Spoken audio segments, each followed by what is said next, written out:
গ্রামের শান্ত সকাল, পাখির ডাক, হালকা বাতাস। সনাতনবাবুর একমাত্র ছেলে বিজয় শহরে বড় চাকরি করে। বছরে একবার গ্রামে আসে সে, কিন্তু গ্রামে এলেই তার মনটা অস্থির হয়ে ওঠে।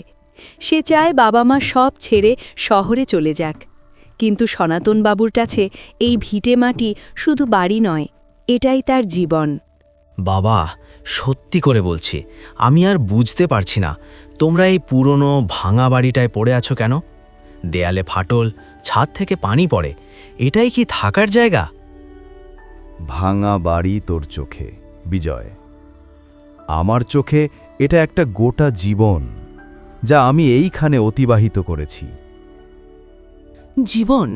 এখানে কি আছে বাবা? না ভালো হাসপাতাল, না ভালো রাস্তা, না কোনো সুযোগ। শহরে আমার নিজের ফ্ল্যাট আছে, এসি, লিফট, সব আধুনিক সুবিধা। সুবিধা থাকলেই কি মন ভরে রে? শহরে চার দেয়ালের ভেতর থাকিস, নিজের মতো থাকিস, কিন্তু তুই কি কাউকে নিজের বলতে পারিস? ভালোবাসা দিয়ে কি পেট ভরে বাবা? সময় বদলে গেছে, এখন টাকাই সব। আধুনিক হতে শেখো। টাকার দরকার আছে, মানছি, কিন্তু টাকা যদি সব হতো, তাহলে তুই এত টাকা কামিয়েও কেন এত অস্থির? আমি অস্থির কারণ তোমাদের চিন্তা করি। এই বয়সে কষ্ট করে এখানে থাকবে কেন? শহরে গেলে অন্তত আমি পাশে থাকব। পাশে থাকবি ঠিকই, কিন্তু তুই থাকবি অফিসে, আমি ফ্ল্যাটের বারান্দায়, দুজনেই আলাদা, একা। এখানে দেখ, উঠানে দাঁড়ালেই 10 জন মানুষ ডাক দেয়, খোঁজ নেয়। ওসব আবেগ দিয়ে জীবন চলে না বাবা। আবেগ না থাকলে জীবনটাই চলে না রে বিজয়। এই মাটিতেই আমি মানুষ হয়েছি, মানুষ হয়েছি মানুষের জন্য। এই ভিটে ছাড়লে আমি বাঁচব ঠিকই, কিন্তু আমি থাকব না। দুপুরের সময় রান্নাঘর ভুরে আছে ভাতের গন্ধে। দীপা দেবী পরম যত্নে সবার পাতে অন্ন তুলে দিচ্ছেন। কারো পাতে কম বেশি নয়, কিন্তু চোখে পড়ার মতো এক রাস মমতা। এই নে বিজয়, গরম থাকতে থাকতে খা। মাছটা একটু বেশি দিলাম, সকালে বাজার থেকে টাটকা এনেছি। মা, আমার পাতে মাছ ভাজা সব আছে, আর তোমার পাতে দেখছি হালকা তরকারি আর অল্প ভাত। আরে, আমার এতেই হয়ে যায় রে। বয়স হলে মানুষ এমনিই কম খায়। তোরা খা। এটা বয়সের কথা না মা, আমি তো নিয়ম করে টাকা পাঠাই। তোমরা কেন নিজেদের জন্য ভালো কিছু কিনে খাও না? ভালো খাওয়া মানে দামি খাবার, এই হিসাবটা আমি কোনোদিন বুঝিনি রে। ভালো লাগে যখন সবাই একসাথে বসে খায়। তোর মা সারা জীবন এভাবেই করেছে, নিজের ভাগটা সব সময় সবার শেষে রাখে। কিন্তু মা, তোমারও তো ইচ্ছে থাকতে পারে, নতুন শাড়ি, ভালো খাবার। সবসময় নিজের কথা ভাবতে দোষ কোথায়? ইচ্ছে তো ছিল রে, কিন্তু অভ্যাস হয়ে গেছে। আগে তোদের কথা, তারপর সংসার, এসব ভাবতে ভাবতেই দিন চলে যায়। আর নিজের কথা ভাবার সময় কই? দাদা, তোমরা যে টাকা পাঠাও, ওটা বাবা মা নিজের জন্য খুব কমই খরচ করেন। তাহলে মন্দিরের পুরনো ছাদটা সারানো হয়েছে ওই টাকায়। পাশের গ্রামের দুজন ছেলের পড়াশোনার খরচও ওনারাই দেন। আমাকে শুধু বলেছেন, কাউকে বলিস না। মা, এটা সত্যি? কারো উপকার করলে ঢাক ঢোল পেটাতে নেই রে। যার দরকার সে পেলে তো হলো। বিজয়ের মুখে খাবারের স্বাদ আর লাগে না। তার সামনে হঠাৎই স্পষ্ট হয়ে ওঠে, এই সাধারণ থালার ভেতর লুকিয়ে আছে অসাধারণ ত্যাগ। পরদিন সকাল, শহরে ফেরার প্রস্তুতি চলছে।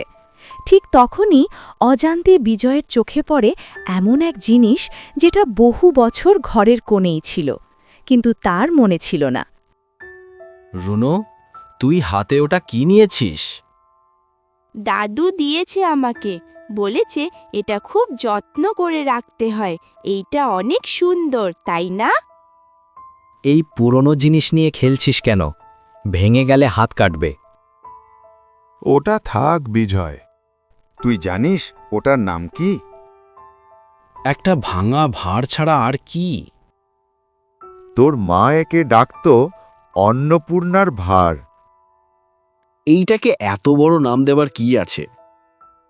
কারণ এই ভাতটা শুধু মাটি না, এতে জমে আছে আশা।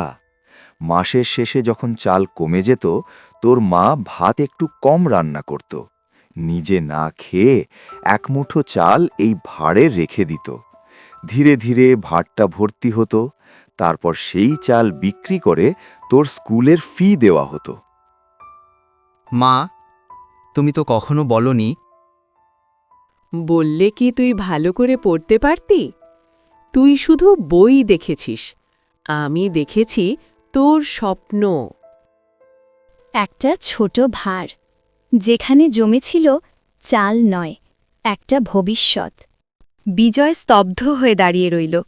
সে ভাবত সে শহর থেকে টাকা পাঠায় বলেই বাবা মা বেঁচে আছেন, কিন্তু আজ সে বুঝল তার অস্তিত্বই গড়ে উঠেছে মায়ের এক মুঠো চাল বাঁচানোর ত্যাগের ওপর। আমি নিজেকে অনেক বড় মনে করতাম বাবা। ভাবতাম আমার টাকায় তোমরা চলছ, কিন্তু আজ বুঝলাম আমি তোমাদের ঋণের কানা করিও শোধ করতে পারবো না। ওরে পাগল, সন্তান কখনো ঋণী হয় না। তুই শুধু মানুষের মতো মানুষ হ। বাবা মায়ের এর চেয়ে বড় পাওনা আর কিচ্ছু নেই।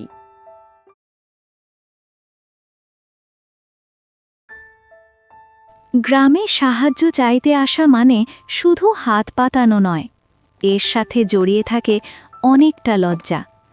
আজ সেই লজ্জা নিয়েই একজন মানুষ দাঁড়িয়ে আছে সনাতন বাবু আর তার ছেলের সামনে। কাকা, আপনাদের কাছে একটা কথা ছিল। খুব বিপদে না পড়লে আসতাম না। বিপদেই তো মানুষ মানুষের কাছে আসে রে। বল, কি হয়েছে? মেয়েটার স্কুলের ফি জমা দিতে পারিনি, কাল নাম কেটে দেবে বলেছে। কত টাকা লাগবে কাকা? আমি তো ভাবিনি। ভেবেছিস ঠিক জায়গাকে। সব মিলিয়ে একটু বেশি হবে, আপনাদের কষ্ট হয়ে যাবে। কষ্ট তখনই হয় যখন সাহায্য করতে গিয়েও হাত গুটিয়ে রাখে। আমি শোধ করে দেব, আপনাদের কথা মনে থাকবে। সুদের হিসাব রেখে লাভ নেই। মেয়েটাকে পড়তে দে, ওটাই আমাদের প্রাপ্তি। আমি শহরে থাকি, কিন্তু আজ বুঝলাম মানুষের পাশে দাঁড়ানো দূরত্ব দেখে না। এই প্রথম সনাতন বাবু আর বিজয় একই জায়গায় দাঁড়িয়ে, একজন সারা জীবনের অভ্যেসে, আরেকজন নতুন করে শেখা পথে। দুজনের হাত মিলেই আজ বদলে গেল কারো ছোট্ট ভবিষ্যৎ।